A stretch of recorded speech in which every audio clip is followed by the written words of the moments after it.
अस्सलाम वालेकुम friends and family, कैसे हैं आप सब। आज मैं आपके लिए न्यू कलेक्शन लेके आई हूँ अबाया की। इसकी जो चेस्ट मेजरमेंट है वो 25 इंचेस है और इसके जो स्लीव्स हैं उसके ऊपर पर्ल्स और नगों का काम हुआ है और ये फ्रैपर टाइप बने हुए हैं। ये जिप मैक्सी में है। बहुत ही खूबसूरत कलेक्शन है अबाया की और ये सेकंड अबाया कलेक्शन है। इसके स्लीव्स भी फ्लैपर टाइप है, इनके ऊपर एम्ब्रॉयडरी हुई है।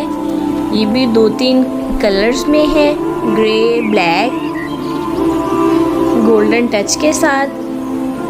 अगर परचेज़ करना हो तो मेरे व्हाट्सएप नंबर पे मेरे से कांटेक्ट करें। ओके डियर्स, अल्लाह हाफिज़।